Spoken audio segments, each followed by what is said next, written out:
orang-orang yang beli centang biru tuh fuck you gak sih? Gitu. Kayak gue susah payah loh dapet centang biru, terus gue belum nikmatin 3 bulan orang pada centang biru semua kan kayak.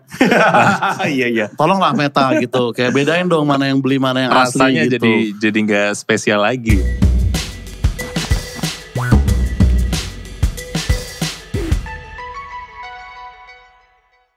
Kembali lagi di MLD Podcast bersama dengan gue Ozar Angkuti. Konten adalah hal yang sangat-sangat rumit sekali gitu dengan keberagaman konten yang ada sekarang. Ada yang konten-konten panjang, konten-konten pendek-pendek di TikTok, di Reels, dan di YouTube Shorts. Sebenarnya semuanya itu termasuk juga dalam konten gitu. Meskipun ada orang-orang idealis yang masih menganggap konten tuh harus panjang, harus berbobot gitu. Konten itu ya jelas harus panjang. Karena kalau pendek itu konten gitu. Mungkin ya. Sorry mas ini pemanasan. Intinya maksud gue konten tuh beragam gitu. Tapi bagaimana jikalau ada yang ibaratnya mengatur-ngatur kita dalam membuat konten gitu. Ada guideline yang mungkin membatasi para konten kreator untuk berbuat konten gitu. Dan itu dari pihak yang resmi dan punya power gitu ya. Mungkin itu yang akan kita bahas. Tapi sebelumnya jangan lupa untuk di follow dulu di Instagram @MLDspot, di subscribe di YouTube MLD Spot juga, dan didengarkan di Spotify dan noise-nya MLD Podcast. Oke, kita akan membahas tentang konten kreator bersama dengan Fernanda Gunsan dan juga Martin Anugrah. Siap, halo. Gokil nih, mantap. Mungkin perkenalan dulu bagi yang belum tahu kan, sebenarnya kalian nih konten kreator di bidang apa nih? Gitu, Mas Anda dulu mungkin. Ya boleh, gue Fernanda Gunsan, akun gue both di IG Reels sama di TikTok. Fernanda Gunsan juga, bisa dipanggil Nanda. Kalau kontennya sih biasanya nge-review produk-produk gadget aja sih. Gadget ya, lebih ke audio ya, fokus di audio. Fokusnya. Itu mencakup clip on segala macam. Mencakup dari barang-barang yang dulu pernah gue ulik juga karena dulu sempat kerja di studio, di TV. Jadi cukup paham lah beberapa mikrofon, clip on, shotgun, hingga yang lagi rame banget sekarang tuh TWS kali ya. TWS, earphone Bluetooth atau headphone Bluetooth yang lagi banyak banget konsumernya di TikTok pun beragam banget penjualnya. Ya. Gue sempat agak disindir tipis sama orang di Twitter. Mas, gue gak tahu sih dia nyindir gue apa bukan, tapi banyak mention gue. Jadi kita tuh dicengin karena kita pakai clip on yang kelihatan gini gitu. Oh, yang pakai di klip gitu. Nah, padahal bang gue maksudnya kalau gue masukin ke dalam itu kresek-kresek di handphone gue harus retake lagi gitu kan. Nah, itu dianggap kayak emang sengaja nih, dia tuh mau flexing clip on-nya gitu. Nah, clip on gue 2,5 juta pada waktu itu, apa yang mau di flexingin gitu. Maksudnya tolong lah itu buat supaya gue gak perlu retake. Nah, lu sebagai orang audio lu terganggu gak sih ngelihat clip on yang kelihatan gitu? Enggak sih, lihat aja. Kan? Kalau gue balik lagi ke konten performance-nya ya, nonton rame-rame aja orang dapat message. Iya, gak masalah kan. Berarti itu emang orang-orang sok teknis aja ya yang ini kayak begitu ya. Malah lebih aman, lebih mending suaranya aman daripada visual. Iya, makanya benar-benar. Oke, Bang Martin mungkin bisa dijelaskan Bang. Bagi yang belum kenal Martin Anugrah sebenarnya Anda ini siapa gitu? Siapa dong? Oke, gue Martin Anugrah. Gue sendiri punya akun di Instagram, TikTok. Tapi gak usah dilihat, masih kecil. Nah itu di TikTok. Lebih suka-suka gue ngepostnya kapan. Dan banyak kan lebih ke keluarga sama kesibukan gue pribadi sih. Gitu gue syuting atau segala macam. Nah tapi gue berawal dari gue punya akun YouTube. Namanya Cameo Project. Dan sampai sekarang juga buat yang baru lahir mungkin gak tahu kali ya. Iya. Karena itu udah lama banget gitu. YouTube agak awal itu ya. Sebelum ada kata YouTubers. Sebelum kata YouTubers ada di Indonesia beneran gitu. Apa ya kita disebut apa ya namanya ya? Berarti gitu selintingan itu siapa aja Bang ya? Last Day Production gitu-gitu ya? Setelah gue. Oh itu setelah bahkan? Last Day itu 2014. Cameo Project itu 2012. Lu sama Bang Radit berarti sebenarnya tipis-tipisnya ya. Radit sama Skin Indonesian. Oh iya, Andovi Jovial. Sama Chandra kayaknya udah ada, cuman dia belum aktif waktu itu. Dia waktu itu aktifnya di Indofitgram kan. Arab ya, Reza Arab juga ya. Arab juga, tapi Arab masih tipis-tipis lah. Gitu. Cameo atau bukan sih yang pertama-tama bentuknya itu grup gitu. Dulu kan tadi personal semua tuh Radit ya Skinny. Berdua, duo. Iya duo, yang bikin grup bareng atas satu nama gitu. Apakah yang memulai memang Cameo ya di Indonesia? Kayaknya iya. Kayaknya iya ya. Kayaknya iya. Karena gue pikir Last Day yang mulai, tapi ternyata dia aja setelah lu 2 tahun ya. Iya, Last Day setelah kita 2 tahun. Nah, kita di 2012 itu juga kecebur sih. Maksudnya gini, awalnya itu kita bikin YouTube channel tuh bukan pengen jadi YouTuber. Karena memang belum ada balik lagi. Dan gak ada duit tuh sama sekali. Gak ada AdSense dulu kan. Gak ada. Jadi passion cuman kita mau bikin karena happy-happyan aja. Ada komunitasnya nih, seru nih. Udah gitu dari pihak YouTube-nya juga kan kayak suka ngumpulin kita nih. Dibayarin makan aja udah happy. Gitu kan ngumpul-ngumpul nih YouTubers gitu kan. Nah kita bikin channel YouTube itu karena memang satu sebagai portfolio. Karena kan gue sama partner gue waktu itu bikin production house tahun 2008. Nah PH ya. PH awalnya itu, tapi selama itu kan dari 2008 sampai 2012 tuh kerjaan klien terus kan. Wah passion kita kan pengen bikin film nih gitu. Tapi duitnya gak ada nih, gimana ngumpulin. Udah kita bikin short movie atau music video atau klip-klip gitu. Tayangin di mana? Oh YouTube aja yuk gitu. Itu awal Cameo Project ya? Awal-awal, dan waktu itu kan kita bikin parodi gitu. Bikin video musik parodi dulu awalnya 2012. Video musik ya berarti ya? Video musik parodi, udah gitu viral pada waktu itu kan. Udah kita lanjutin terus, bikin sketsa apa segala macem gitu. Itu awal muasalnya sih. Awal muasalnya ya. Nah tadi karena Bang Martin bahas Instagram, mungkin kita mulai dari Instagram dulu ya. Kayak orang-orang yang beli centang biru tuh fuck you gak sih? Gitu. Kayak gue susah payah loh dapet centang biru, terus gue belum nikmatin 3 bulan orang pada centang biru semua kan kayak. Iya. Tolonglah Meta gitu, kayak bedain dong mana yang beli mana yang rasanya asli gitu. jadi gak spesial lagi. Jadi dicurigain beli, lu beli centang biru Bang ya gitu kan. Kalau gue jawab kayak enggak, gue centang biru dari sebelum kan kayaknya pengen buat approval pengen gitu ya kan. Harusnya tuh gak usah ada tuh regulasi beli centang biru ya harusnya ya. Ya. Nah tapi menurut lu berdua gimana nih, misalkan konten tuh nantinya ada yang memegang peraturannya, karena kalau sekarang belum ada peraturannya aja sebenarnya kayak SJW tuh udah memasang peraturan loh ya kan. Kayak mungkin gue oke lah kalau gue sering diserang SJW karena memang gue kan opini ya, jadi wajar. Nah tapi ada yang salah satu yang paling legend yang suka gue ceritain juga. Jadi waktu itu ada cewek makan sushi nih Mas ya kan. Ini cewek makan sushi nih biasa nih, gak ada niat. Udah bukan sarkasme terhadap Jepang, bukan. Dia makan sushi biasa pada umumnya. Dia dihujat karena menurut SJW cara makan sushi tuh gak kayak gitu. Gitu. Jadi kan misalnya gini nih, ini sushi nih. Ini kan ikannya nih, ini nasi kan. Nah harusnya yang kita celupin ke kecapnya itu ikannya. Oh iya? Gue juga baru tahu. Gue juga baru tahu, gue bisa nasinya. Dan wasabi itu benar-benar harus aduk sampai hilang banget dari kecapnya. Nah penting gak perkara gitu untuk cewek diserang sampai kena mental di TikTok? Kan kayaknya gak terlalu worth it gitu kan. Itu salah satu contoh SJW menghalangi content creation. Nah tapi kalau ada sistem yang lebih kuat yang menghalangi itu, menurut lu dampaknya kan gimana Mas?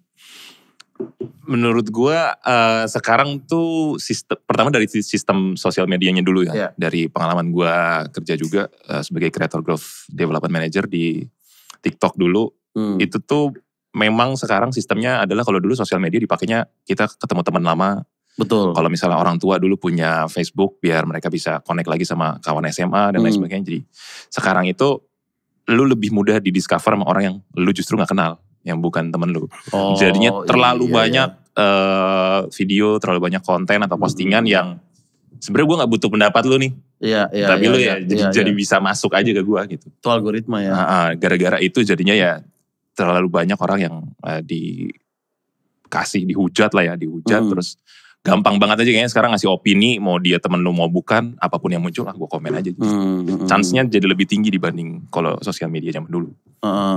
Tapi dampaknya apa? Misalkan memang nanti ada aturan yang kita jadi gak bebas lagi bikin konten gitu. Akan diregulasi oleh pihak-pihak tertentu. Kalau diregulasi menurut gue ada beberapa hal yang gue setuju, ada yang enggak. Cuma ada yang menurut gue cukup setuju banget adalah utamanya buat yang muda-muda. Karena mungkin kan mereka masih muda terus udah ketemu gadget, udah ketemu sosial media. Itu tuh masih sembarangan gitu loh. Kayak anak kecil ya dikasih sesuatu mereka masih gunainnya masih sembarangan. Jadi baiknya memang ada regulasi yang biar mereka tuh gak kemana-mana kontennya. Utamanya sih ya yang standar-standar ya. Kayak misalnya hal-hal yang berbau-bau sara.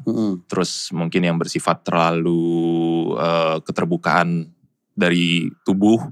Yang kayak gitu-gitu juga. Ya. Terus kalau misalnya kontennya bersifatnya jualan atau bisnis, terus menggunakan karya online lain seperti kayak misalnya pakai musik yang ada copyrightnya. Di uploader. Itu nggak bisa, itu nggak bisa dipakai. Cuma banyak yang belum tahu atau mungkin yang muda-muda juga pakai sosial medianya ya udah sembarangan aja. Padahal gue cuma mau posting ini buat ke teman-teman, tapi sebenarnya konten itu bisa ngejangkau banyak banget orang lain yang belum tentu teman lu. Kalau dari bahasa anak kecil sih yang paling parah itu memang malaikat mau challenge pada masanya di TikTok. Lu tau gak Bang? Gimana sih? Lupa. Jadi malaikat mau challenge ini simple. Jadi anak-anak usia belia ya, mungkin belum akil balik bahkan mereka Bang. Dia ngumpet di belakang semak-semak itu di pinggir tol. Terus nanti begitu truk lewat, dia akan berhentiin truknya. Nah kalau truknya ngerem, berarti dia menang. Nah kalau truknya bablas, dia yang menang malaikat maut. Aduh dark banget. Dan setnya adalah udah ada beberapa korban jiwa Bang, tapi mereka masih main. Karena waktu itu mungkin TikTok belum seketat itu kali ya. Belum. Banned non-bannednya ya. Jadi itu masih masuk FYP begitu-begitu Bang. Enggak, tapi tujuan mereka itu emang buat happy-happy aja. Apa dikontenin? Dikontenin. Tujuannya emang dikontenin. FYP tujuannya. Dan mereka udah tahu, wah ini kita bakal FYP nih. Iya kayak gitu. Tragis kan, effort orang untuk FYP itu kayaknya TikTok paling tragis dibandingin YouTube. FYP or die. FYP or die literally, FYP atau mati gitu. Belum lagi yang lain-lain ya, yang kayak ada yang kayak konten. Jadi dia konten makan Bang ya kan. Dia kayak makan nasi uduk atau bubur ayam atau ketoprak gitu kan. Tapi apapun makanannya dicampur dengan Whiskas gitu. Makan kucing. Makanan kucing. Ya bener. dan dia FYP gitu. Dia FYP. Nah itulah pengaruh algoritma terhadap nalar manusia bisa kita katakan. Dulu gak ada loh orang makan nasi pakai Whiskas sebelum ada. Yang sampai mandi lumpur. Nenek-nenek mandi gitu-gitu ya kan. Siapa yang kebayang ada nenek-nenek mandi lumpur gitu ya kan. Di Indonesia di sekitar kita gitu. Itu kalau Bung Karno lihat maksudnya. Tapi intinya itu konten original Indonesia banget iya, gak ada di tren luar mandi lumpur kan. Gitu nah, kalau menurut lu apa nih Bang Martin? Karena kan dulu kan lu bahkan belum ada AdSense kan itu mungkin gak ada sama sekali batasan kali ya. Dulu apa aja bisa lu bikin gitu. Tapi atau gini dulu, kenapa dulu gak ada yang semendobrak nalar gitu Bang? Padahal kan lu juga mungkin pada waktu itu banyak anak muda bikin konten juga dan udah ada kenikmatan dari viewers juga. FYP juga gak dapet duit sama seperti YouTube dulu kan. Iya, karena motivasinya berubah kalau menurut gue. Awal-awal dulu motivasinya tuh bukan kita bikin konten supaya dapet duit. Iya. Itu. Jadi kita bikin konten karena memang kita suka bikin konten. Atau ya memang setelah itu karena kita butuh etalase nih. Kalau kita memang kita maunya untuk next level. Misalnya bikin film atau kalau enggak apalah gitu bikin iklan gitu kan. Etalasenya di mana kalau misalkan belum ada kesempatannya? Ya di YouTube. Kayak portofolio gitu. Berarti sebetulnya. Yes, buat portofolio. Awalnya itu. Channel kita tuh channel marketing sebenarnya. Channel portfolio. Awalnya di situ. Nah, sejalan dengan waktu ada AdSense, gitu brand masuk. Awal-awal gitu tuh kita, ternyata brand bisa masuk. tap in gitu kan. Wow gitu kan. Ada built in kan. Happy banget dong. Endorsement itu ya. Endorsement kan. Gitu. Nah, itu awal-awal tuh asik banget gitu. Nah, itu udah bergeser tuh. Dan akhirnya semua orang juga tujuannya ke sana. Tujuannya bikin konten itu bukan karena suka bikin konten. Karena gue mau dapat duit dari situ. Karena juga media menggembar-gemborkan, wah penghasilan dari AdSense segini. Padahal enggak juga. Yang diambil kan sebenarnya dari Social Blade gitu-gitu. Itu kan ya elah kagak mungkin segitu. Prediksi aja. Gitu. Prediksi bener-bener. Terus nyatanya kayak gitu. Nah itu menurut gue perbedaan motivasi zaman dulu dan zaman sekarang. Khususnya awal-awal ya. Iya. Gitu. Nah kalau kayak pertanyaan lu sekarang apa sih? Ini kenapa dulu biarpun kan dulu kan YouTube belum ada AdSense-nya. Iya. Jadi motivasinya cuma untuk tadi etalase sama ternyata bisa dapetin brand juga gitu kan. Iya kan akhirnya berjalan tuh bisa dapetin brand. Akhirnya duit juga ujungnya. Duit juga. Karena kita tidak perlu untuk susah bikin iklan atau apa. Ternyata brand datang sendiri. Kalau sekarang yang justru tadi lu bilang banyak orang lakuin challenge itu adalah mereka bisa dapet duitnya instan karena dari gift misalnya. Kayak itu kalau live tapi kan. Ya kalau misalnya live kayak gitu. Nah maksudnya kenapa dengan keadaan yang sama gitu ya. Kayak dulu YouTube gak ada duitnya. Dan jadi ini Malaikat Mau Challenge juga sekarang sih alhamdulillah udah gak ada ya. Tapi dia tuh TikTok awal lah. Zaman-zaman masih 2017. Zaman joget lah bisa dikatakan mungkin ya. Nah kenapa dengan algoritma yang mirip dan sama-sama gak ada duitnya. Kenapa di YouTube dulu masih pada waras-waras, sedangkan di TikTok nih kenapa benar-benar gila banget gitu bisa kita katakan. Nah itu berhubungan dengan penyebaran penontonnya. Kalau zaman dulu yang nonton YouTube tuh gak sebanyak kayak sekarang. YouTube nih baru nih. Gak ngomongin TikTok yang memang YouTube sekarang ya. makan datanya lebih sedikit daripada YouTube. Oh ya, dari device-nya juga berarti. Zaman dulu pun ada masanya YouTube tuh masih 640. Itunya resolusinya. Sekarang kan udah 4K kan. Zaman gua waktu itu masuk ke 720 sama Full HD. 1080. Ya kan 1080 kan. Sebelumnya lagi 480 maksimal tuh. Jadi kan gila ya sempat ada masanya itu. Ada 640 gitu-gitu ada masanya. Nah memang konsumsi orang ke internet juga kan terbatas. Gak banyak orang yang nonton YouTube. Nah jadi semakin terbuka, semakin internet kencang, jadi semakin banyak juga orang-orang yang mau masuk gitu. Kurs gitu. Akhirnya masuk tuh. Jadi penonton demand-nya ya begitu. Oh karena demand-nya berarti sebenarnya. Demand-nya, device-nya juga. Di saat yang bersamaan, mereka yang mendemand itu menjadi supplier. Ngerti gak maksud gue? Oh iya. Mereka bisa, wah gue bisa nih kayaknya bikin kayak begini, goblok-goblokan nih. Ya bikin aja deh. Wah ternyata yang nonton banyak. Kalau mungkin juga dulu di YouTube bikin videonya lumayan niat ya pakai kamera gitu kan. Sekarang juga HP udah bagus-bagus buat bikin TikTok kan udah cukup banget, mereka langsung bikin posting udah cepet banet. Iya ngeditnya juga cepat, mereka pakai handphone doang. Kalau dulu ngedit wah ya gue aja dulu bisa ngedit doang, bisa ngantor dulu gue. Bisa 9 to 5, bisa dapat gaji UMR gitu.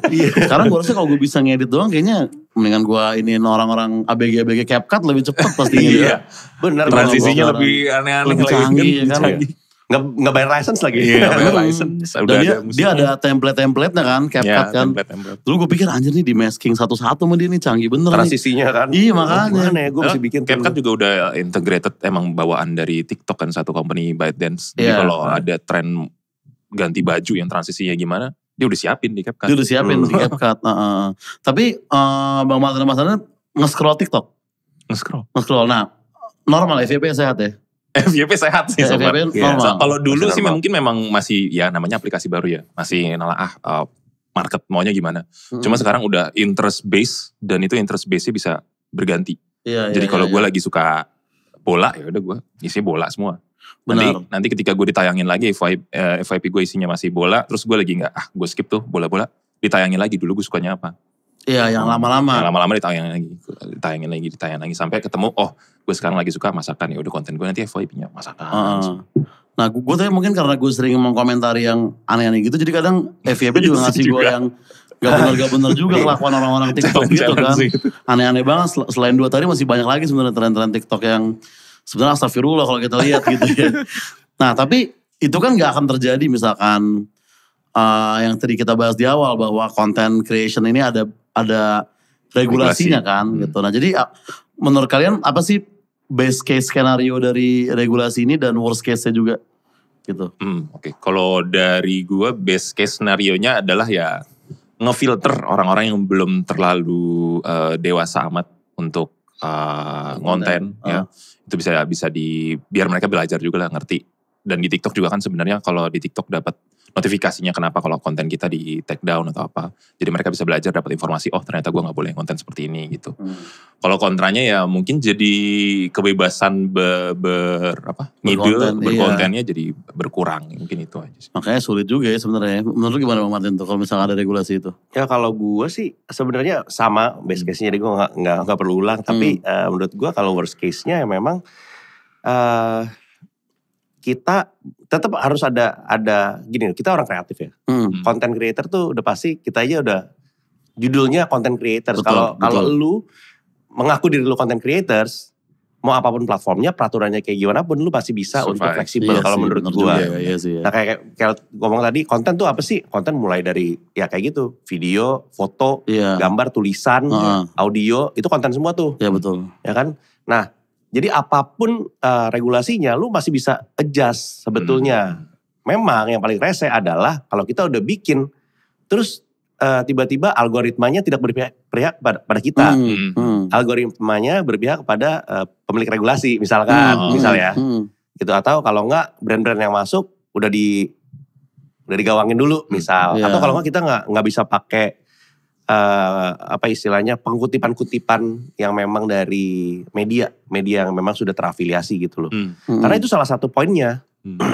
Media-media sudah terafiliasi ya. Nah, betul. Karena itu kan diatur semua tuh. Kenapa? Kalau bisa kita mengutip dari media ini gitu. Nah, kita harus izin. Iya. Jadi kita nggak bisa bebas. Nah, berarti kan pilihannya antara lu izin atau lu ganti konten lu. Gitu. Iya. Lu ganti aja konten lu. Ganti konten nggak ngebahas itu lagi. Daripada harus izin. Ya, misalkan, kecuali emang dia pengen izin ya. Kayak gitu. Iya. Soalnya tanpa regulasi aja gue ngerasa kayaknya di YouTube gue sendiri aja kayaknya anjir berat banget gue sekarang nyari viewers gitu. Gue pas pandemi tuh kayaknya gue enak tuh di YouTube. Kayak view gue tuh banyak gitu kan. Sekarang kayak wah kok susah banget gitu. Gue tuh sampai chattingan sama yang customer support di YouTube tuh. Ngobrol gitu kan. Terus kayak ya nih apakah channel saya kena shadow ban gitu kan. Terus kayak oh iya we are sorry gitu. Kita akan cek akun lu. Ini bukan akun lu podcast aja. Oh iya bener. Sebentar ya kita cek gitu. Terus dia kayak BRB kayak sekitar 10 menitan. Terus kayak ya kita udah cek gitu. Terus gimana? Ya Anda tidak kena shadow ban memang kurang aja. Emang konten Anda kurang aja gitu. Kurang menontonnya gitu. Agak ngedon tuh kayak wah anjir gue kira gue kena shadow ban gitu. Mungkin kalau ada regulasi akan ada orang-orang yang merasa seperti itu ya. Iya. Viewernya kurang karena regulasi padahal bukan. Memang dianya aja yang kurs gitu viewership. Karena kalau misalkan kita lihat, itu pengaruhnya ke apa sih berarti orang-orang yang memang bikin konten seorang konten creator yang memang mau dapat duit, bener gak? Iya betul. Nggak cuma sekedar gue pengen bikin konten nih, gue create konten, udah itu gue happy dari situ. Kalau zaman dulu kan kayak gitu nih, kalau sekarang, wah kalau gak ada duit, udah ngedrop dah, udahlah, gue kayaknya gak mau jadi content creator lagi deh, gitu kan? Gak apa-apa, bebas aja. Lu tetap mau jadi dokter jualan sepatu gak ada masalah, gak usah bikin konten. Misal. Tetap dapat duitnya. Nah mungkin saran gue adalah lu cari bisnis yang lain yang bisa bikin lu tetap sustain dan lu bikin konten tanpa harus lu mengharapkan duitnya. Misalkan kayak gitu. Atau memang kayak gue nih misalkan gue sebagai content creators, gue udah tidak mengharapkan akun sosial media atau platform sosial media atau YouTube itu menghasilkan uang buat gue. Karena misalkan konten gue sekarang lebih fokus ke yang memang platform berbayar gitu. Gue di OTT. Okay. Itu kan konten juga. Konten eksklusif ya. Kan? Gue bikin konten. Gue sebagai content creator tapi gue produce suatu series misalkan.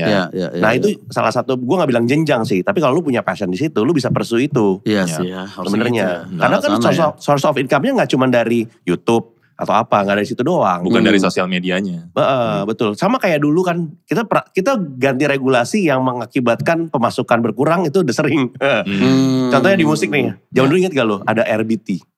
Oh iya. RBT itu kan gokil men. Itu Nada Dering ya. Apa namanya, pencipta lagu ya, bukan bandnya ya, bukan pemusiknya ya. Pencipta lagunya tuh dapat duit gede banget. Tapi akhirnya gak ada kan, sekarang udah enggak. Mungkin karena regulasi dan lain-lain tuh. Iya kayak ya, gitu. Ya. Musisi zamannya juga udah beda. Adaptasi ya musisi ya. Sekarang kita bukan pertama kalinya kayak begini. Cuman memang kalau dulu kan cuman orang yang bisa bikin lagu, bisa produce, yang terdampak. Rakyat jelata enggak. Nah sekarang rakyat jelata yang memang bikin konten yang gimana nih? Terdampak juga ya. Gitu. Walaupun mereka belum dapat duit ya. Iya. Oke, sebelum lanjut kita akan menyaksikan dulu nih video-video dari audiens yang udah kita tanya mengenai topik-topik ini juga nih Bang nih. Kita akan menanggapi mereka.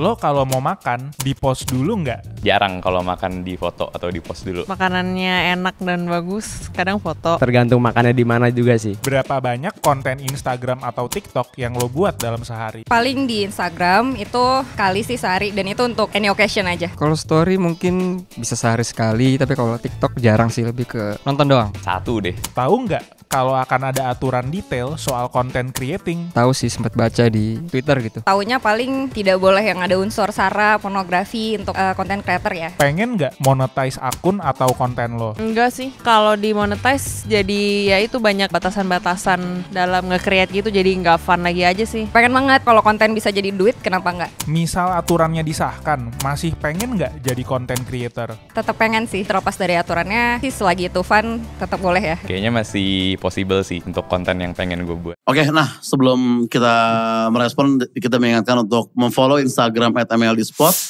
di subscribe YouTube-nya MLD Spot, dan didengarkan di Spotify dan Noise-nya MLD Podcast. Nah dari beberapa orang-orang tadi ya, lu relate gak tuh? Apakah lu TikTok setiap hari atau lu... Relate, gue paling relate. Gitu. Relate ya. Utamanya untuk dari sisi TikTok sama Instagram Story mungkin ya. Jadi kalau di sosial media itu ibaratnya kita punya slot lah. Slot. Jadi slot ini akan dikasih kepada orang-orang yang paling aktif. Yang active rate-nya tinggi berarti. Oke. Jadi lu makin jarang ngepost ya, ngapain gue nawarin konten lu ada di sini. Karena kan tugasnya sosial media adalah supaya aplikasinya dibuka terus. Biar ranking dia di App Annie, di Google Play Store, di App Store tuh tetap paling banyak menggunanya, paling banyak visit per day-nya gitu kan.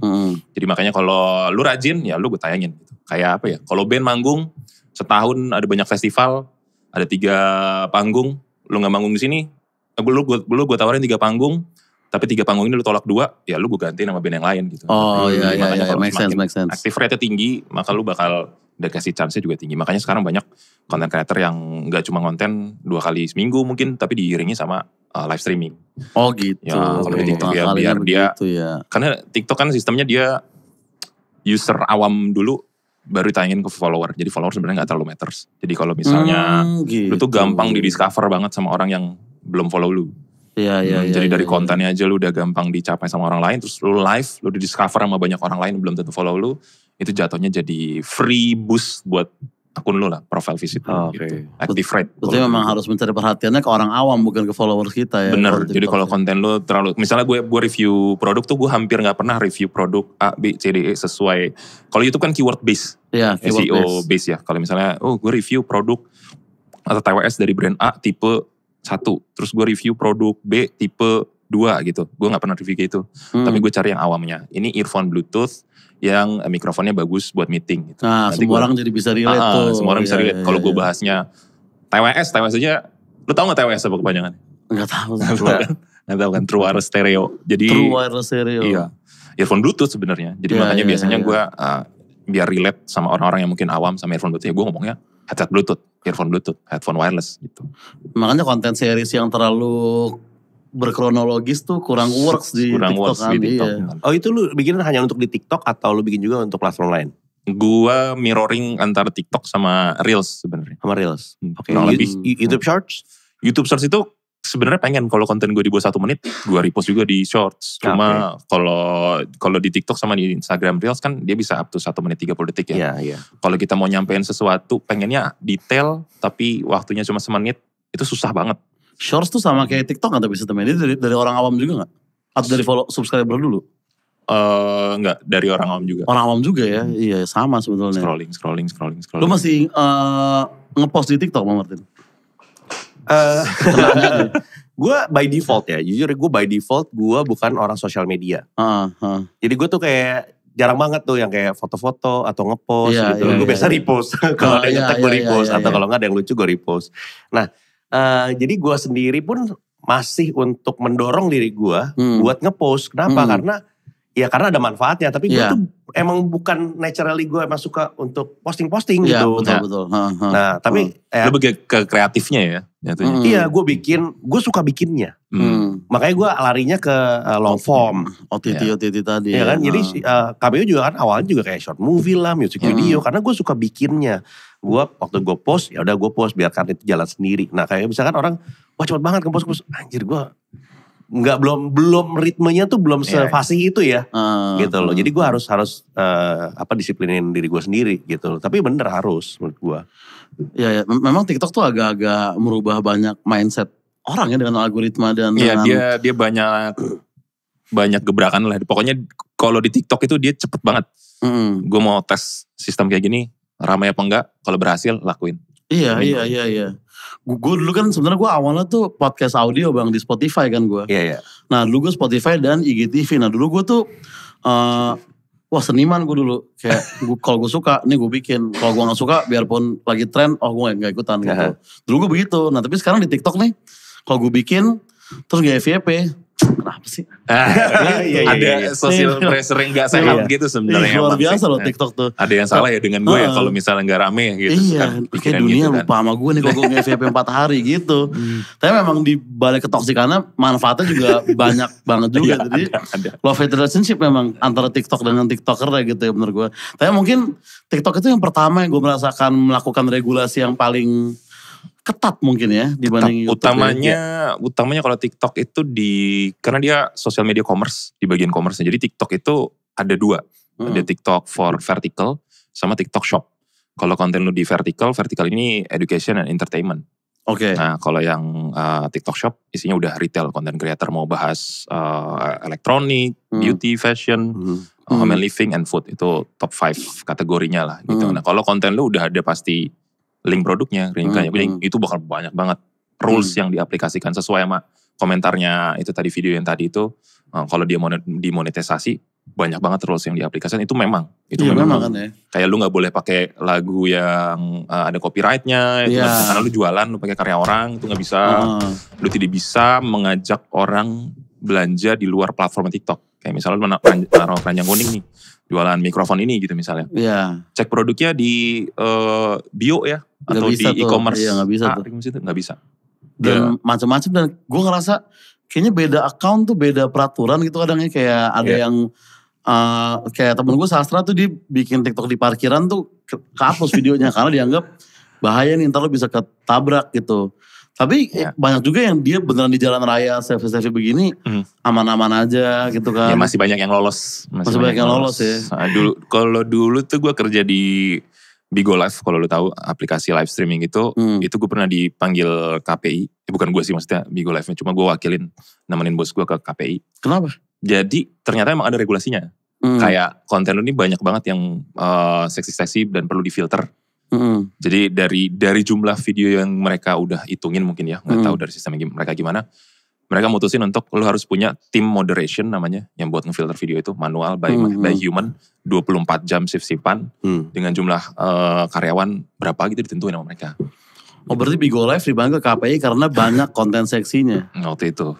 Memang ada konten yang tidak seksi di situ. Ada Pak, sebenarnya Pak.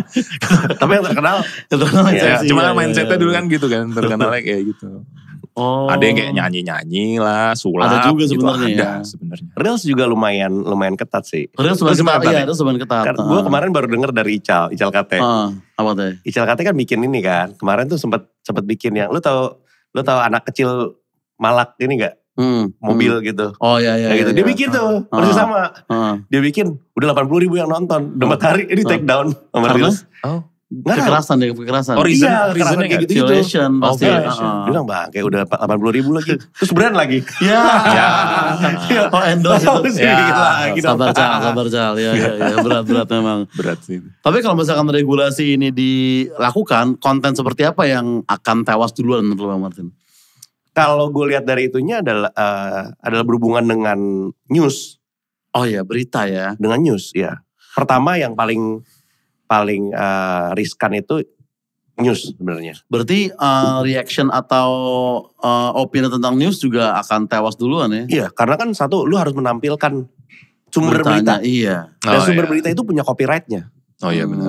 Nah kalau pemilik copyrightnya gak mengizinkan, dadah, udah. Ya waduh, gue di WC Switch berita akhir pekan lagi nama saya. Sorry siap. Kita harus ganti lagi berarti. Cerita akhir pekan aja tentang pada suatu hari saya sedang itu ya. News menurut lu juga sama Mas Anda? News berita ya. News itu paling gampang sih, utamanya berita kan ada yang datangnya dari netizen dulu baru dikutip berita justru. Biasanya kayak misalnya ada orang kecelakaan terus aduh tubuhnya gimana tuh suka masuk ke ini duluan kan. Jadi itu juga itu yang harus paling cepat sebenarnya. Privasi korban, tersangka ataupun korban bencana, korban kecelakaan gitu-gitu yang harus hati-hati sih. Harus cepat-cepat difilter. Mungkin Twitter paling bebas kali bahkan ya. Itu malah masih ada kan banyak banget. Terlalu bebas kayaknya Twitter. Karena kalau misalnya kita lihat yang sudah menerapkan regulasi kayak gitu, mungkin kalau yang paling parah misalnya Korut gitu bisa kita katakan ya kan. Korea Utara. Nah gue penasaran nih. Kan Korea Selatan nih musiknya nih mendunia nih mereka. BTS dan Blackpink dan teman-temannya itu kan. Kayak gimana sih musik di Korea Utara gitu. Nah ternyata ada girl band dari Korea Utara kan. Ada. Jadi joget juga, nyanyi juga. Tapi bedanya liriknya tentang muji-muji pemerintahnya mereka. Muji-muji presidennya. Dan yang nonton tuh gak, dia cuma kayak duduk begini aja nih. Kaku gitu lu cari boleh di teman-teman dicek ya. Lu kakinya lagi gini-gini. Ada joget dikit. Nah itu girl band Korea Utara ya lagunya bagus tapi kayak siapa sih yang mau sehari-hari dengerin lirik lu abis putus sama cowok lu di Korut terus lu galau lu dengerin lagu tentang pemerintahan. Iya kan gimana kan itu kan dampak negatif ya. Nah, tapi buat kita yang di luar, buat orang-orang di Korut itu udah oke fun banget gitu. gitu. Iya sih. Karena mereka juga standarnya kan berbeda. Iya benar juga. Standar normalnya berbeda. Buat kita kayak anjing nggak normal nih orang-orang. Buat mereka kayak, hah? Keren gitu ya. Kali. Emang semua girl band muji pemerintah menurut gitu kan. Bahkan gak hanya girl band, novel, film. Iya, semua. Mungkin buat mereka begitu. Iya. Karena misalnya kalau kayak Cina gitu, gimana konten creating di sana tuh bisa berkembang padahal kan Meta aja gak masuk di sana gitu kan. Iya, Facebook ini. Chinese itu gimana menurut Bang? Itu menurut gue karena mereka bikin sendiri ya. Oh mereka punya sendiri ya? Iya punya sendiri. Jadi mereka bukannya nge-ban atau melarang adanya sosial media, tapi mereka punya sendiri. Ya kan platform streaming atau ya YouTube-nya mereka juga ada sendiri gitu loh. Jadi tapi mereka membuat itu supaya mereka bisa kontrol. Supaya mereka bisa kontrol. Iya, karena kalau yang YouTube punya mereka gak bisa kontrol. Jadi mereka buat sendiri. Ya, servernya aja di mana gitu kan. Jadi mereka take itu dari ekstrim gitu. Dan ya mungkin mereka ngeliat, oh ini untungnya gede juga ya YouTube ya. Udah muter-muter di situ-situ aja. Masuk ke negara lagi gitu. Masuk ke negara lagi gitu. Sebenarnya gak ada masalah. Kalau memang bisa bikin yang bagus gitu kan. Kalau yakin bisa bersaing juga kualitas aplikasinya ya. Karena TikTok aja mereka gak main setahu gue walaupun mereka yang nemuin ya. Kayak orang Cina tuh katanya gak main TikTok. Oh ada Pak. Kalau di Cina itu sebelum dia rilis TikTok, ByteDance itu namanya Douyin. Douyin itu nama aslinya TikTok sebenarnya. Cuma nama globalnya ya TikTok lah. Berarti sebelum TikTok nyebar ke dunia itu mereka dulu yang mainin dulu. Terus setelah nyebar mereka gak pakai lagi? Masih. Sampai sekarang masih ya? Douyin itu masih ada. Jadi kalau misalnya lu bikin agency kreator-kreator TikTok atau lu baru buka, lu jadi sellernya TikTok gitu misalnya di e-commerce TikTok. Itu tuh selalu dikasih contoh dari sana. Kayak misalnya orang ada sekat-sekat terus bikin ruko, mereka live streaming satu-satu itu contohnya diajarin dari Douyin karena di sana sukses, dipraktekin di sini. Makanya sekarang kan kayak siapa ya? Kayak Dozel aja udah bikin ruko isinya live streaming. Oh Dozel bikin begitu aja. Creative agency, digital agency sekarang udah bukan kayak lu mau kita urusin Instagramnya gitu. Ayo kita bikinin banner-banner dulu kayak gitu. Sekarang udah enggak. Sekarang lu mau di live-in. Ayo kita punya jasanya gitu, udah punya hostnya, kita punya kameranya. Kayak begitu ya. Nah, itu based on di Cina sana. Berarti tapi yang orang Cina sekarang mereka mainnya Douyin apa mereka mainnya TikTok juga? Mereka mainnya Douyin. Mereka gak main TikTok kan? Harusnya enggak. Douyin itu adalah TikTok bukan? Beda platform. Setipe. Sebenarnya sama sih, satu payung ByteDance. Cuma di sana namanya Douyin, di globalnya namanya TikTok. Oh beda branding. Beda branding tapi aja FYP dia gak kayak kita kan. Maksudnya FYP internasional kayak gue kadang masih dapat konten orang bule gitu. Oh enggak. Dia gak dapat. Mungkin mereka Cina doang ya, gue gak tahu sih. Tapi mereka ngatur ini ya kayaknya ya. Algoritmanya. Mereka yang nyebarin tapi mereka sendiri yang gak ngelakuin kan TikTok ya. Sama seperti kelakuan mereka terhadap COVID juga gitu mereka. Mereka nyebarin terus sembuh duluan gitu kan. Iya. Bisa gitu. Mirip-mirip ya sebetulnya. Waduh. Iya. Emang Chinese tuh memang canggih kalau soal-soal begitu-begitu ya. Iya gak siap gue denger itu. Ternyata TikTok mirip-mirip dengan yang satu itu. Iya benar-benar. Nah tapi katanya saking mungkin gedenya kabar tentang regulasi yang di sini tadi. Katanya Google dan Meta tuh sampai memberikan respon gitu bahwa mereka tuh kurang setuju gitu. Nah kira-kira apa yang akan terjadi misalkan Google dan Meta tuh kayak ini rese nih Indonesia nih gue cabut deh gitu. Terus kita hidup tanpa Instagram, tanpa Google. Kayaknya gak gitu. mungkin gak sih? Ada dua perspektif kan? sih. Ada dua perspektif Bang. Ada dua perspektif. Perspektif yang pertama yang umum adalah kita yang rugi. Pemerintah kita yang rugi. Dan itu umum banget dan wajar banget gitu kan. Wah kalau misalkan mereka cabut nih. Mungkin wah ya udah nggak apa-apa kalian cabut gitu kan. Ya yang rugi kita gitu karena ada platform yang memang udah secanggih itu yang memang bisa untuk perputaran duitnya juga banyak nih. Ya buat ekonomi warga Indonesianya. Betul, buat ekonomi warga, betul. Nah pertanyaannya ekonomi warga itu menjadi pemasukan pemerintah atau tidak? Oke. Dan sebenarnya namanya negara kan dia walaupun bukan kayak ngemis ke warga ya, tapi namanya ada kewajiban dari warga untuk karena kita tinggal di sini, kita warga negara, bayar pajak dan lain-lain segala macam. Nah, gue nggak tahu sekarang udah content creator udah taat pajak atau belum? Ya kan, misalkan. Nah, jadi buat pemerintah juga ada nggak ada sebenarnya akan pengaruhnya apa ya? Ya mungkin mereka tools untuk menyiarkan apa segala macam jadi berkurang. Ya nggak ada. Karena itu udah pasti satu itu. Nah, Tapi sisi yang lain ya harusnya yang rugi juga adalah pemilik platform. Karena Indonesia tuh gede banget. Jadi mereka tuh sangat menyayangkan. Tapi aduh, ya benar-benar menyayangkannya kayak aduh please dong jangan dong. Sebenarnya mereka yang bisa dibilang rugi juga berarti ya. Kalau ini ketok palu, salah satunya yang rugi adalah mereka. Karena satu berkurang, content creator jadi berkurang dong. Konten kreatornya, consumer kontennya juga. Betul, penontonnya berkurang. Yang rugi adalah pemilik platform kalau menurut gua. Kalau dilihat nih, kalau kita lihat hitungannya pasti kontennya berkurang, terus pengiklan juga berkurang dong, karena konten berkurang nih. Ya, penonton berkurang semua ngaruhnya ke iklan. Atau kalau iklan masuk akhirnya masuk ke pemilik regulasi. Iya. Gitu. Nah, mereka harus bagi nih kayak gitu-gitu loh. Jadi dua sisi sih. Kalau gue selalu ngeliatnya dua sisi. Enggak yang kayak wah regulasi ini sebenarnya jahat gitu. Iya juga ya. Maksudnya pro kontra lah ya. Kalau ditanya, ada orang yang diuntungkan, ya pasti. Setiap regulasi ada yang diuntungkan. Kayak gitu. Tidak adanya regulasi, ada yang diuntungkan. Ada yang juga. Gitu. Sebenarnya kita nih serame apa sih di internet? Karena kayak gue tuh awal mulai waktu kayak udah mulai aneh tuh yang West Ham pakai sound ampun Bang Jago dulu kan. Official TikToknya West Ham United tuh bang masalahnya kayak video ngegolin tuh pakai ampun Bang Jago. Terus sekarang tuh lagi ngetren orang bule entah nge-review produk lokal, produk kita, orang bule bener-bener nih.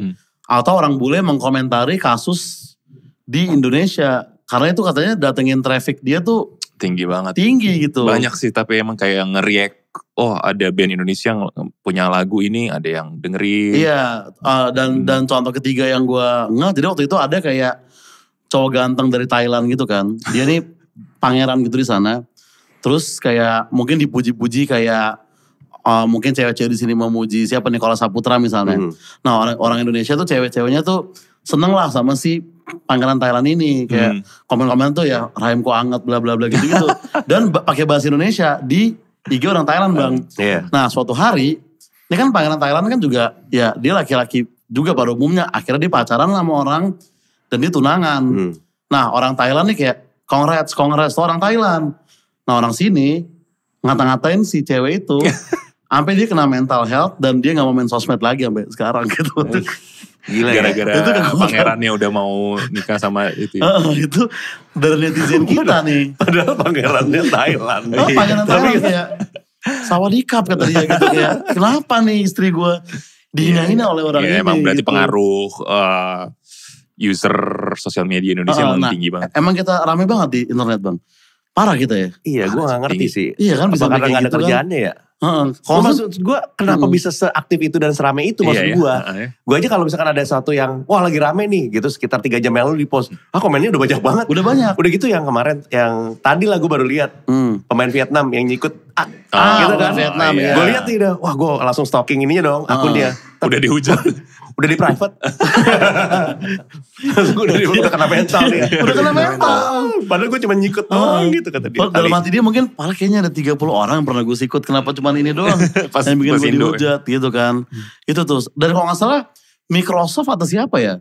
Pernah ada statement netizen Indonesia tuh adalah netizen yang paling toxic dan paling sering menghujat postingan. Gue baca di Twitter ya paling toxic. Paling sering menghujat apapun yang mereka suka. Nah postingan Microsoft yang itu pun kena hujat juga. Jadi justru makin membuktikan Microsoft bahwa ya bener yang mereka bilang gitu kan. Tapi itu kan jelek-jeleknya. Kalau bagus-bagusnya salah satunya adalah yang kemarin tuh Simon Cowell. Itu positif. Langsung dipuji-puji terus gitu. Orang langsung nonton gitu. Dan banyak juga yang kecil-kecil kayak ada musisi cover di TikTok yang gue ikutin. Dia akhirnya ke Indonesia buat sama kita nyari traffic juga tuh. Jadi memang ya bagus-bagusnya juga sebenarnya banyak juga ya. Mungkin ya bodo amat lah satu putri Thailand kena mental demi. Ya itu casualties lah. Itu collateral damage lah. Lo terima aja gitu. Welcome to Indonesia gitu kan. Emang begitu gitu. Berarti ya ada pro dan kontranya dari regulasi tersebut ya. Dan berarti harusnya Meta juga takut untuk cabut dari sini ya bang. Oh pasti mereka mikir dong, orang ya gede banget kita. Gede. Iya sih. Iyalah. Mereka juga maintain banget kreatornya loh. Kalau suka ada event, ada edukasi fitur baru gitu. Jadi ya, gue yakin gak bakal langsung kayak dilepas aja kalau misalnya ada regulasi yang menyulitkan mereka pasti bakal ada negosiasinya lah. Jadi memang kalau dilihat apakah bakal disahkan, ya maksudnya gini. Emang sih mudah-mudahan enggak, tapi ya kecil kemungkinannya. Iya kecil. Untuk kayaknya bakal disahkan ya. Ada nego-negonya mungkin ada ya. Nego-negonya ada negosiasi. Nah makanya kalau memang teman-teman kreator yang memang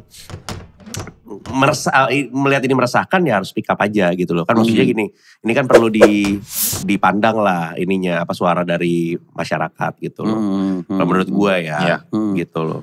Soalnya kan nasib-nasib selebgram gimana atau tiktoker yang followers setengah-setengah jadi kan kalau misalkan mereka lagi merintis atau hilang kan ya selebgram yang purely selebgram ya yang memang mendapat penghasilan tuh dari kayak endorse foto feed, endorse story gitu-gitu kan misalkan tahu-tahu regulasi diperketat atau Meta cabut kan ya mereka jadi mbak cakep SCBD lagi pada umumnya gitu kan. Gimana nasib tim kreatifnya dia, kameramennya dia gitu kan. Itu tuh yang mungkin harus dipersiapkan dari sekarang ya bagi para pelakunya gitu maksud gue. Kalau ya gue ngelihat ke belakang selalu kalau ada kayak gini pasti akan survive sih. Orang kita tuh ada aja jalannya. Iya, survival instingnya ada yang bisa diakalin aja pokoknya. Gitu. Apa sih terburuknya?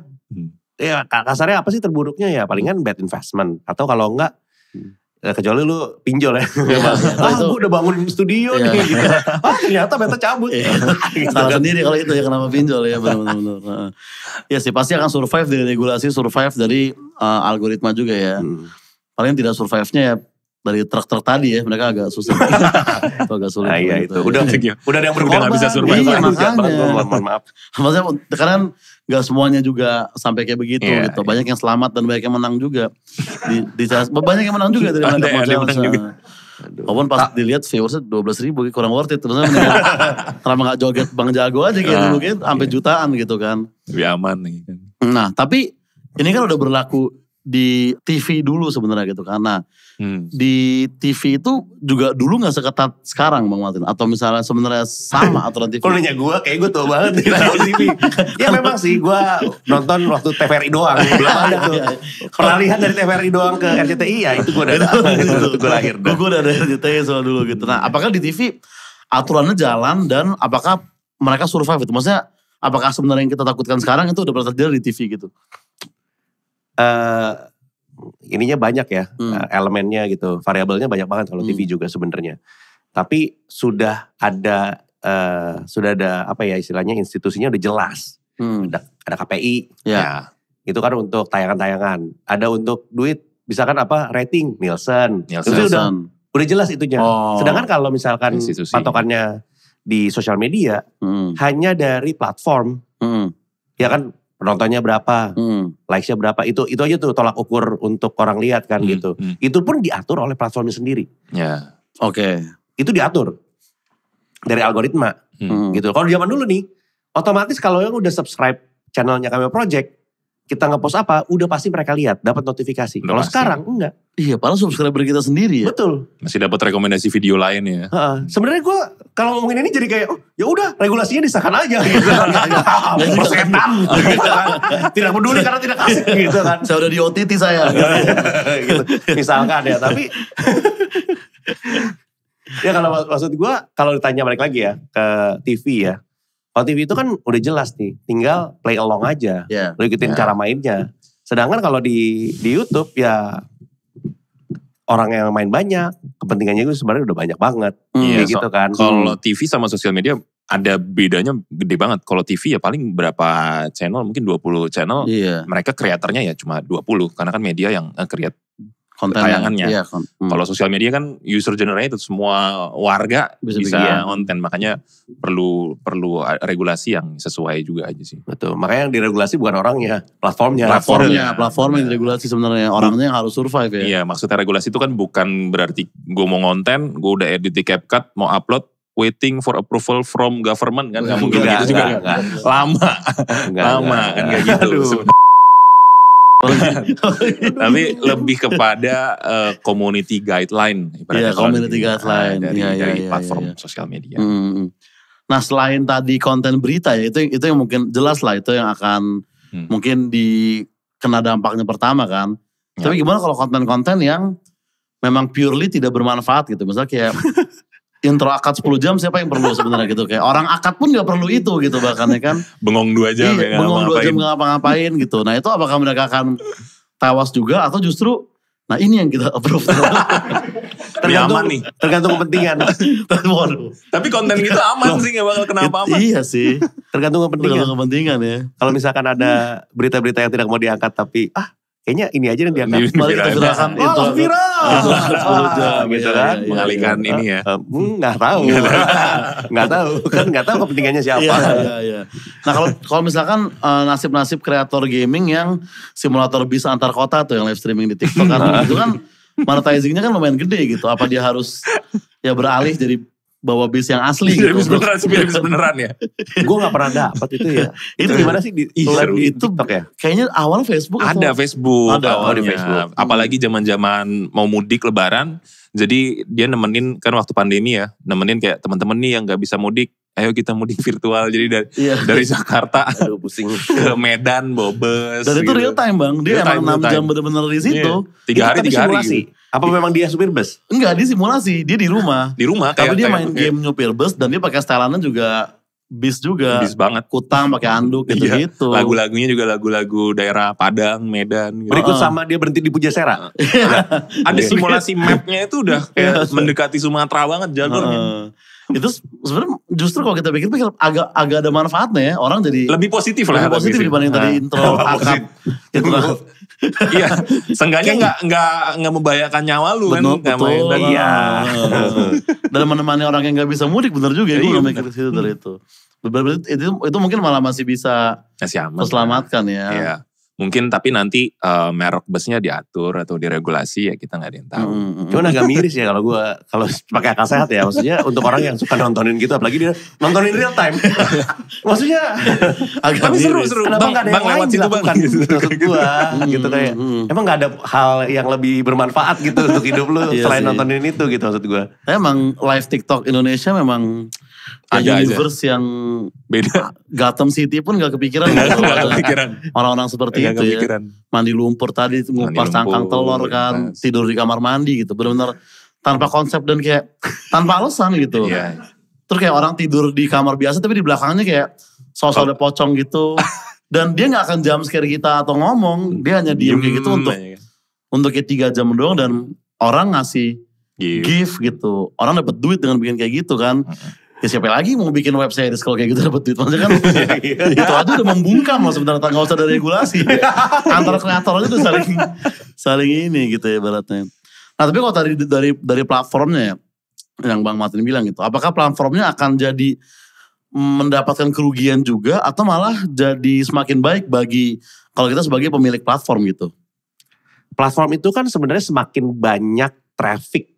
Semakin banyak jamnya yang ditonton itu semakin dia untung mau itu regulasinya apa. Tapi kalau dia ada potensi untuk berkurang ya rugi dong. Rugi kan sebenarnya. Rugi dong. Kalau misalnya tadinya ada berapa juta jam tayang gitu. Nah ternyata gara-gara ada regulasi ini jadi berkurang. Separohnya rugi mereka. Iya rugi kan. Rugi. Platformnya juga berarti seharusnya tidak setuju juga dengan regulasinya sebetulnya. Harusnya tanpa regulasi aja ada platform itu aja kalah sama platform yang lain. Langsung gitu kan. Gimana ada regulasi? Please dong, jangan dong. Kan kita lagi susah nih. Tanpa ada regulasi aja udah saling ini antar platform. Iya. Dan yang bikinnya juga attention span juga kan yang udah mulai berkurang karena YouTube Shorts dan lain-lain kan. Reels. Shorts, TikTok, Reels yang cuma semenit udah dapat info kan orang juga gue mau tahu nih review HP, tapi juga di YouTube juga orang-orang udah pengennya ke intinya aja lah bang apa. Nah itu sekarang udah di-convert langsung jadi di TikTok. Wah semenit langsung udah tahu nih HP ini kayak gimana speknya gitu. Udah harus compact banget kan. Udah compact banget, udah cepet banget. Terutama attention span ya user baru ya kayak Gen Z tuh attention span-nya lebih parah dibandingin yang bukan Gen Z. Bahkan lu disupport karena attention span lu cepet. Sekarang itu TikTok lu ada fitur kalau biasanya kita cuma ngegeser loading bar. Sekarang lu bisa tap and hold layarnya agak ke kanan. Nanti speednya jadi 2 kali atau 3 kali gitu. Jadi lu intinya mau ngomongin apa sih ceritanya apa bisa dicepetin. Itu menurut lu gimana? Menurut lu itu sesuatu yang baik atau enggak sih? Itu kayaknya sesuatu yang gak sehat sih menurut gue. Maksudnya Karena temen gue pernah komedian nih bikin video 45 detik doang nih. Masih ada yang komen kayak tengahnya bisa dipotong tuh bang gitu. Itu udah 45 detik gitu. Temen gue Ben Danio ada ya stand up komedian juga. Nah itu kan berarti pendek banget gitu. Memang attention span Gen Z ini sangat pendek gitu. Saking pendeknya attention span mereka kan omongan orang tua aja gak dikasih attention. Aku bukan yang lawan mah. Kalau bisa dicepetin. Kalau lagi dimarahin minta cepetin. Mama jangan banyak ngomong lihat attention span aku udah pendek nih gitu. Intinya apa deh mah gitu.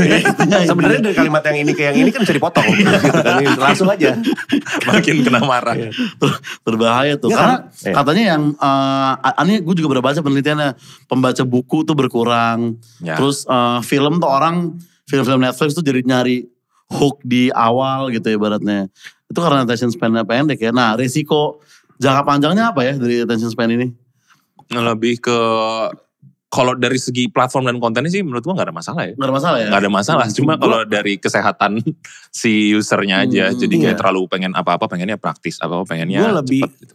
Lebih ngelihat kayak kita, gue gak tahu sih balik lagi yang normal dulu belum tuh normal sekarang ya. Tapi buat gue kayak, lu kurang menjadi manusia aja gitu yang bisa merasa. Gitu. Kalau gue ngeliatnya gitu ya. Karena ini kan kayak tadi lu ngomong soal mindset ya. Nah ini lebih parah juga selain mindset adalah behaviornya berubah semua. Behaviornya iya. Behavior secara kolektif nih masalahnya nih. Semua orang kayak, iya satu generasi kayak begitu. Nah yang miris adalah kalau misalkan ini dampaknya mereka jadi kurang bisa merasa, kayak nonton film aja deh misalkan. Nonton film kan kita ada rasa yang di-build atau segala macam. Ini kalau maunya cepet-cepet ke punchline-nya gitu atau ke twist-nya gitu kan. Ya gimana ya. Endingnya gitu gimana kan. nih. Ya lu ini sebuah karya yang memang lu harus, kalau lu mau merasakan 100% lu harus nonton dari awal sampai habis tanpa lu cepetin. Iya betul. Iya dong. Kalau sekarang ya memang itu kebebasan, lu bisa pause, itu aja rasanya udah beda. Lu pause, lu toilet dulu, lu nonton lagi itu udah beda. Itu udah beda sebenarnya ya. Nah maksud gue sayangnya di situ sih. Jadi tingkat kepuasan merasakan itu beda. Orang zaman dulu sama nanti mungkin anak gue gitu ya. Udah cepet-cepet semoga sih enggak sih ya maksud gue. Iya semoga gak kayak gitu kan. Ngeri banget gitu. Apalagi kita kan sebenarnya main panjang semua kayak OTT series kan panjang-panjang gitu ya kan. Stand up comedy special pasti sejam gitu kan. Kan iya kalau dulu cepetin apa segala macam orang di callback apaan sih maksudnya? Bener gak? Padahal tuh di awal udah ada. Karena lu cepetin atau lu dipotong. Rasanya ternyata di callback gitu kan. Bahkan sekarang banyak juga yang nonton One Piece pas Luffy jadi gear 5 doang gitu kan. Gak kuat ikutin. Dalam satu episode ini cuma mau ngelihat dia berubah doang gear 5. Itu dia tuh, attention span juga sebenarnya berbahaya juga ya.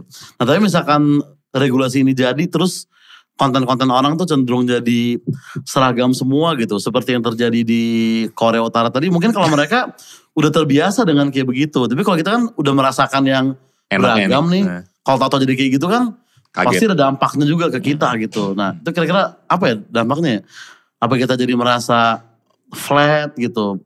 Rasa kita jadi makin berkurang lagi ya enggak kan? Sih, gue rasa dari sisi platform atau yang ngasih regulasi bakal belajar. Jadi apapun yang mereka nanti putuskan, itu kan nanti diterapkan. Setelah diterapkan mereka pasti juga akan ngelihat lagi. Setelah kita jalan nih 3 bulan, 5 bulan, kalau dirasa ada kekurangan atau hal-hal yang berdampak negatif ke penghasilan kreator lah, ke brand lah, atau ke iklan lah, atau ke jam tayang tadi, pasti mereka bakal meregulasi ulang sehingga tetap konten tuh jadi lebih beragam lagi gitu. Jadi gak akan separah di sana lah maksudnya. Gue gak bakal sampai ke sana.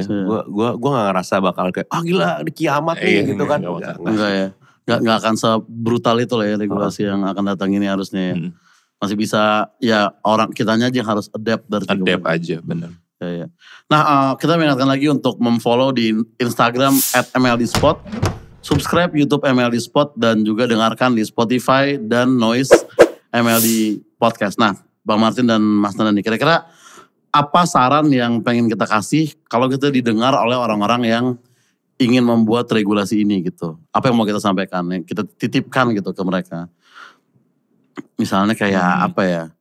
Misalnya kayak jangan terlalu ketat kalau bisa regulasinya cukup stop yang hoax dan pornografi dan sara aja misalnya gitu. Iya. Kan? Kalau dari gue ya pertama itu sih udah pasti ya, yang haram-haram yang gitu-gitu udah pasti nggak boleh karena di TV juga udah pasti nggak bisa. Kedua sih beban utamanya itu ke kreator kecil sama kreator kecil non selebgram, non selebriti ya. Sama beban ke UMKM yang baru mulai social media commerce. Jadi mereka ini kan apa ya, nyawanya tuh setiap hari modalnya dikit dan mereka juga belum tentu laku gitu. Kalau misalnya kena regulasi yang terlalu membebankan penghasilan mereka dari sisi UMKM atau kreator-kreator kecil yang baru mulai, itu bakal berat banget. Dan itu justru kan mereka juga pondasi ekonomi market online itu dari mereka juga. Jadi kalau misalnya mereka kekat, wah itu bakal berat banget, makin banyak warga yang makin susah konten sama jualan online. Iya benar sih. Kalau menurut Bang Martin saran untuk pembuat regulasi? Ya, itu udah bagus banget tuh. Itu udah bener banget tadi. Tapi kalau dari gue mungkin justru gue better dipertegas.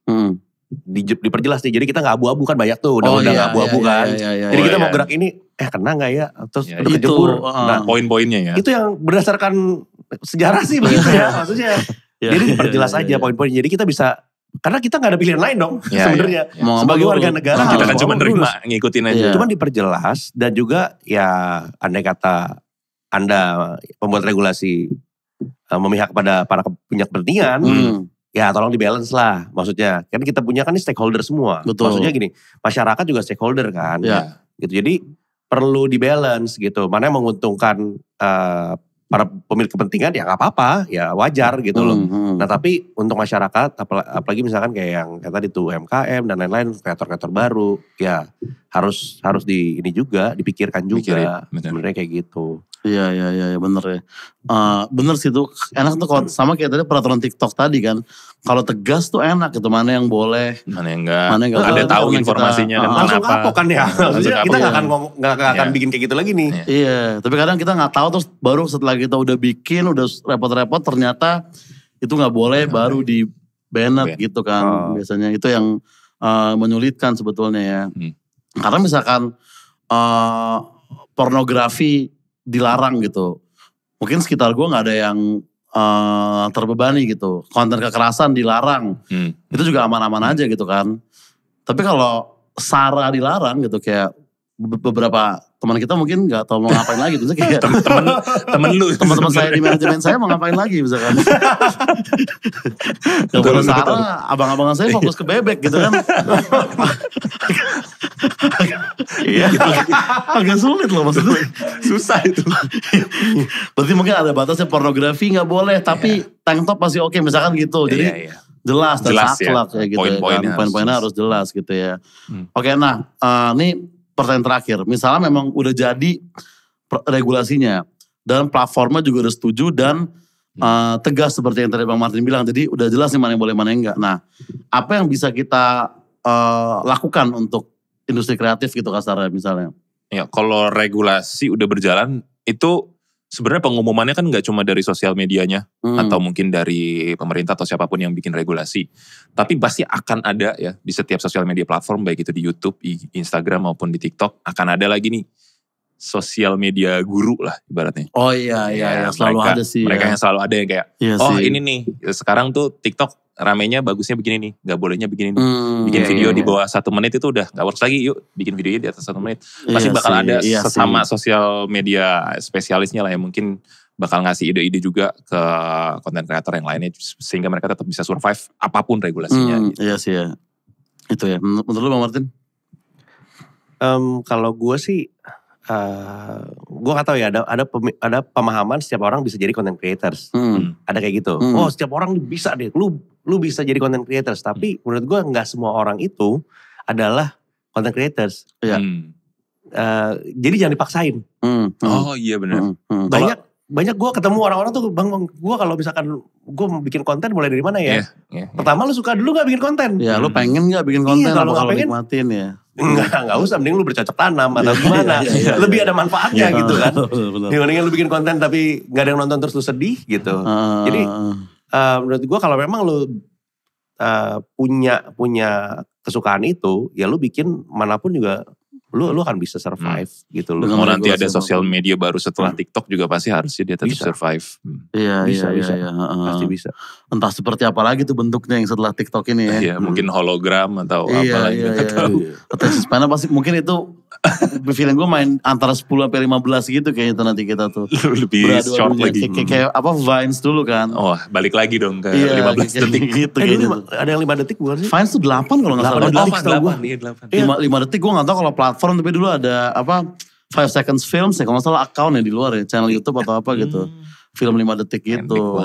Dulu tuh pendek karena sebenarnya keterbatasan mungkin bandwidth sama storage. Kalau sekarang udah bisa gede, tapi attention span-nya malah rendah. Apa yang bisa kita lakukan menghibur atau menghimbau dengan 5 detik ya kan. Apalagi Gen Z dan orang sekarang tuh gak terlalu suka yang 5 detik gitu. Mereka sukanya 19 detik biasanya. Oke, thank you nih untuk Bang Martin dan Mas Tanda ya udah membahas tentang konten kreator ini. Semoga regulasinya tidak jadi harapan gue. Tapi kalaupun jadi, semoga jelas dan semoga kita bisa survive, itu aja kayaknya yang kita bisa. Sama untuk sama content creators. Jadi andai kata jadi pun ya kita ya sesama, benar-benar sesama. Kita kan punya satu bond gitu, satu ikatan kan. Iya betul. Jadi jangan terpecah belah dalam arti saling nyerang atau segala macam. Kalau bisa kita bikin sesuatu yang kolektif. Itu sih untuk saling mensupport, karena itu yang memang diperlukan kalau memang kita adalah content creator menurut gue. Gitu. Itu yang harus bisa terjadi ya. Oke, terima kasih teman-teman dan sekali lagi mengingatkan untuk memfollow di Instagram @mldspot, di subscribe di YouTube MLD Spot, dengarkan di Spotify dan di Noise-nya MLD Podcast. And get yourself inspired by MLD Spot.